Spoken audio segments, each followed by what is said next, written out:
Good morning everyone. Today I, Harkirat Kaur from BSc Medical second year will be sharing my views on the ongoing event Environment Day. June 5 celebrated as World Environment Day throughout the world just to spread the awareness about how important our environment is. But the question arises that why only on this day we people come to realize that other plants, animals and microorganisms play an equally important role as we humans do on this earth. We don't have to carry out large mass movement just to tell other people that how they could save the environment. We can practice such small steps every day on an individual level. For example, switching off electrical appliances when not in use. Second, avoid accepting plastic bags from the shopkeepers, etc. Be the part of the solution and not of the problem. Worship nature and every being as God. Protect it, love it, and don't misuse it. Thank you. Feeding the world in 21st century will be one of the greatest challenges to be met, and it is only possible by using biotechnology and science and technology. Today, I, Ishu Sharma, BSc Medical final year student, share my views on the topic role of recombinant biotechnology in human welfare. So, biotechnology essentially deals with the industrial scale production of biopharmaceuticals and biologicals using genetically modified microbes, fungi, plants, and animals. And recombinant DNA technology processes have made an immense impact on the human healthcare by enabling the mass production of safe and more effective therapeutics. So, human insulin is made in bacteria, yet its structure is that much identical to that of the natural molecules. Since the recombinant therapeutics are identical to human protein, they don't have any harmful effect.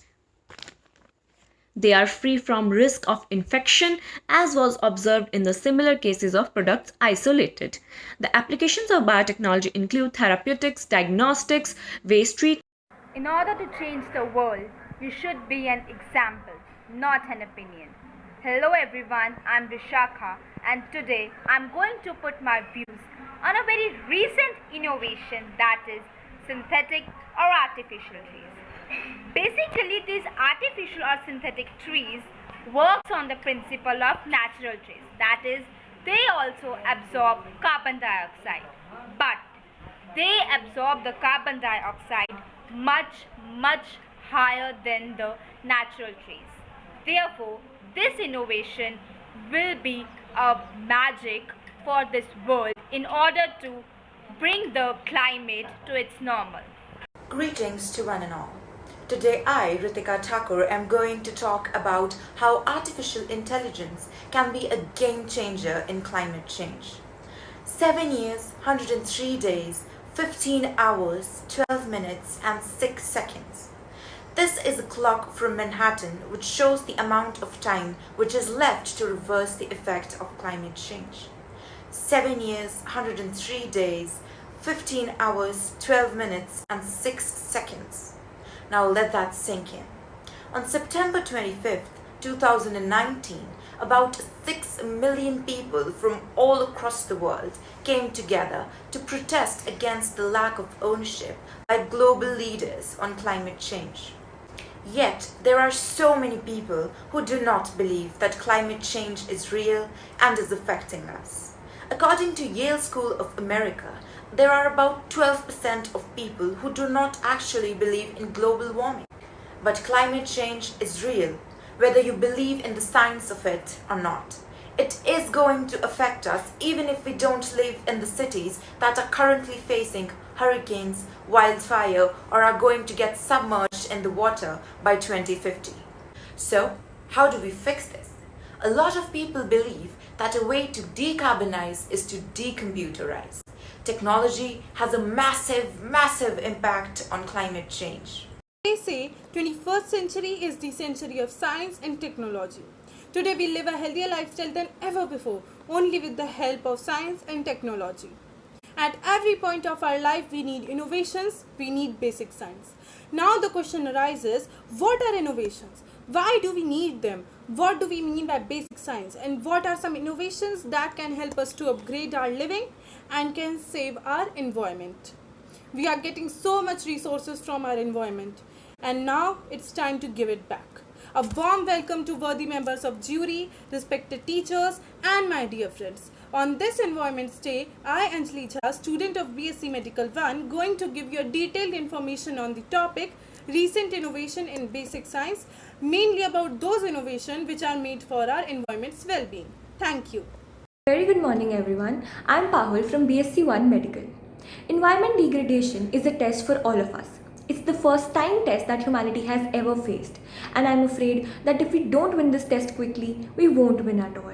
This, my friends, is the definition of urgent.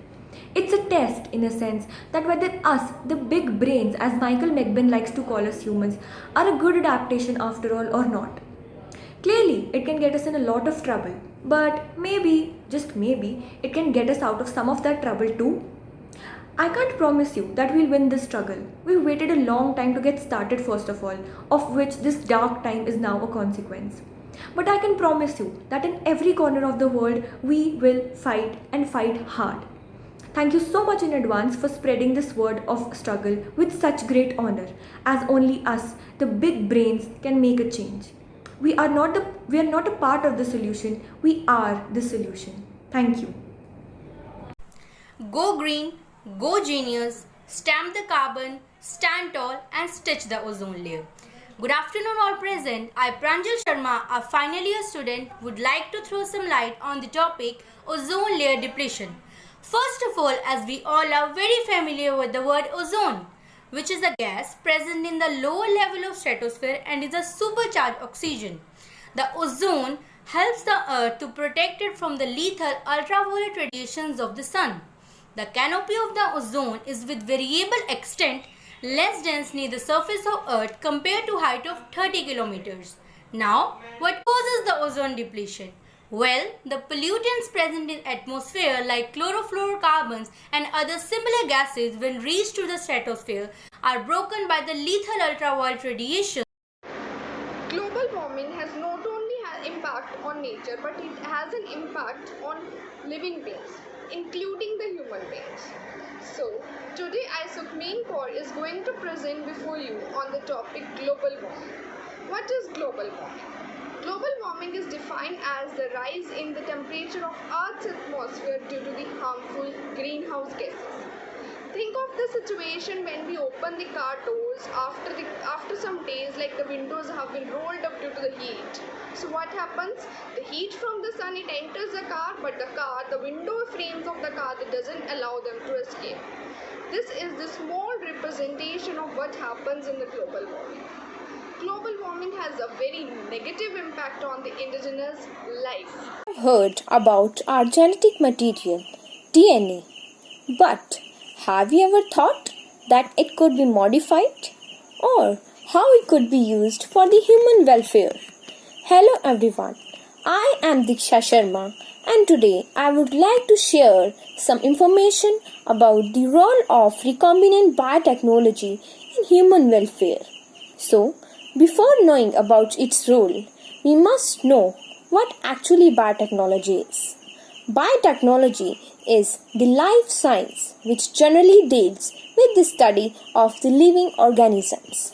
Basically, it is an application of biology and different other techniques to change or to modify the products for specific human use. Biotechnology plays a very important role in human welfare and their health needs. The greatest threat on earth is the belief that someone else will do it. As it is said, be the change you want to see in the world. A very good evening to one and all, myself Divyanshi, a student of BSc Non-Medical first year from Postgraduate Government College for Girls, Sector 11. Today, through this virtual seminar, I am here to throw some light on one of the most concerned topics in our today's scenario, that is ozone depletion. Ozone layer is a common term used for the higher concentration of ozone in stratosphere around 10 to 30 kilometers above the Earth's surface. It covers the Earth's atmosphere and protects life in it by absorbing harmful UV radiation from the sun. Ozone layer depletion is the thinning of the ozone layer present in the upper atmosphere. Now, how does it happen? This happens when chlorine and bromine atoms come in contact with ozone and destroy the ozone molecules. It is said that one chlorine atom can destroy 1 lakh ozone molecules. Ozone layer depletion is a major environmental problem as it increases the amount of UV radiation reaching the Earth's surface, also increasing the risk of problems such as skin cancers and eye cataract. Now, how can we prevent the ozone layer from getting depleted? We can minimize the use of cars and instead prefer walking or cycling. We can replace the cleaning agents with the non-toxic ones. We can maintain the air conditioners. We can use less dangerous gases which are harmful to the ozone layer. For example, chlorofluorocarbons, methyl bromide, and halogenated hydrocarbons. Thank you. Any innovation is much more than the invention. It gives value to the years of research. I am Nitisha wishing you all happy World Environment Day. Today I am gonna talking about the recent innovation in the basic science. You know, airways are considered as the fastest way of transportation in the today's world, but there is a new transport system that has been innovated which is much more efficient as well as faster than the airways. This system is Hyperloop.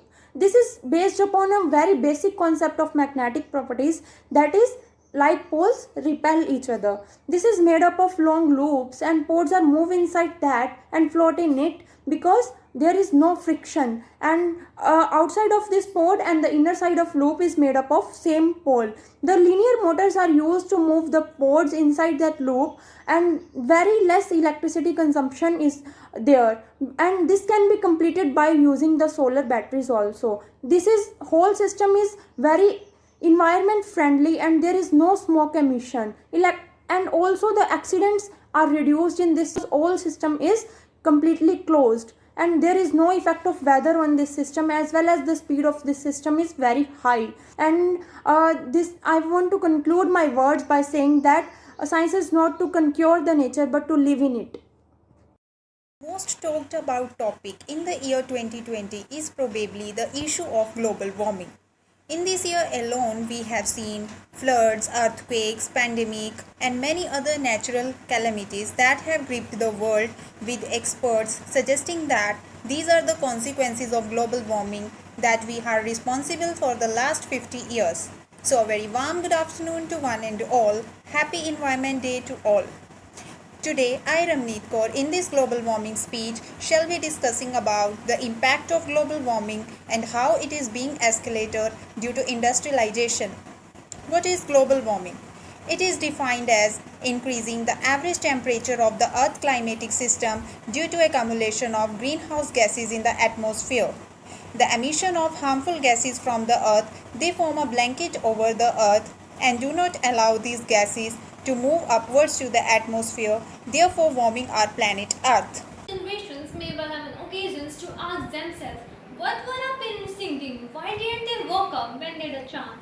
We have to get this question from them in future. Then why don't we question ourselves and take help from everything we have in today's time?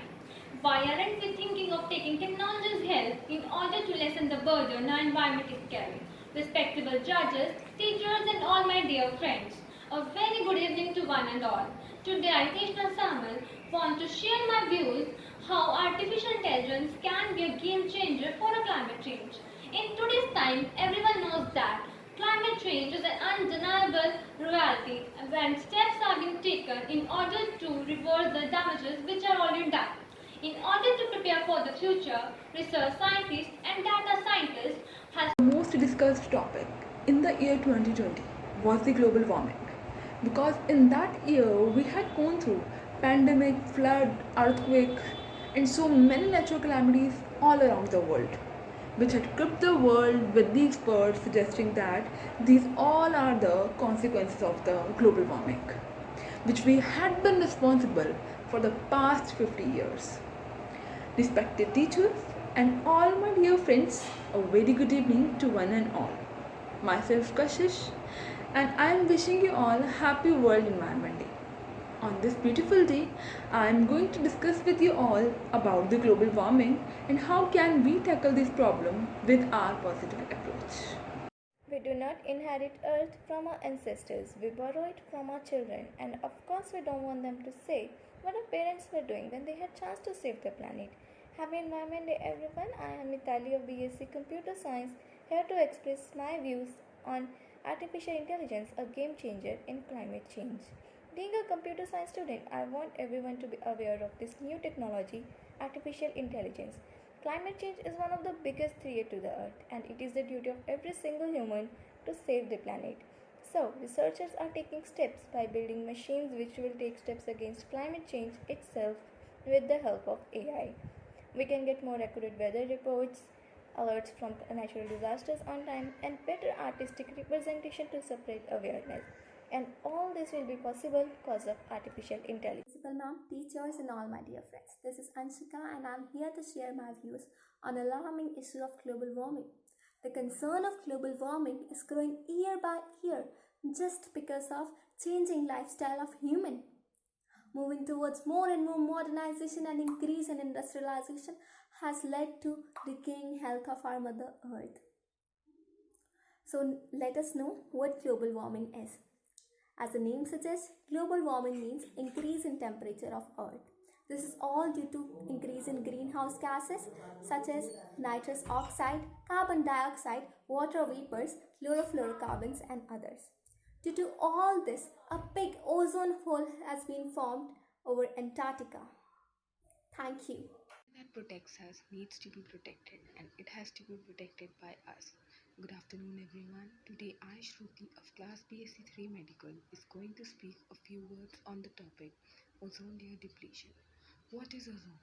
Ozone layer or ozone shield is a natural part of the atmosphere that acts as a protective shield by blocking ultraviolet radiations coming from the sun to enter our Earth. It was discovered by a French scientist, Charles Fabry, in 1830. During the recent years, the ozone that protects us is been depleting by the exploitations of mankind. Various chemical release like chlorofluorocarbons, HCFCs, halogens, etc. are exploiting and depleting the ozone layer. Not only chemical release, but also various human activities like deforestation, pollution, etc. is causing the ozone to deplete. A very good evening to one and all, respected teachers and all my dear friends. My name is Shriya Thakur and I am a student of BSc 3rd year. I know that during this COVID pandemic our minds are only revolving around it, but today I am present here to draw your attention from this topic to a very sensational topic about which we are discussing for more than a decade, and that is increase in CO2 concentration in the atmosphere. So how to reduce the carbon emission and how to stable the CO2 concentration in the atmosphere is still a big question mark.